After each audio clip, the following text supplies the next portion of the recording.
it's Miss Anna Marie. Guess what? I haven't made a video in so long, but today I am bringing you a special recipe for marshmallow popcorn treats.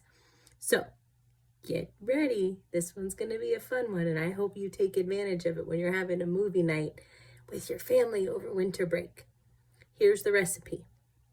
You need 6 tablespoons of unsalted butter, 1 tablespoon of vanilla extract, 1 16-ounce bag of mini marshmallows, and 2 cups of popped popcorn.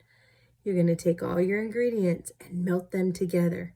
And then you're going to toss in your popped popcorn, put it in your molds, and then wait about an hour, 2 hours. And then you can take it out of the mold and you can eat it. Or you can roll it in balls. You could make a mold with a Christmas tree or a gingerbread. And all you got to do is use your old cookie cutters. So I hope you have so much fun making marshmallow popcorn treats. Merry Christmas.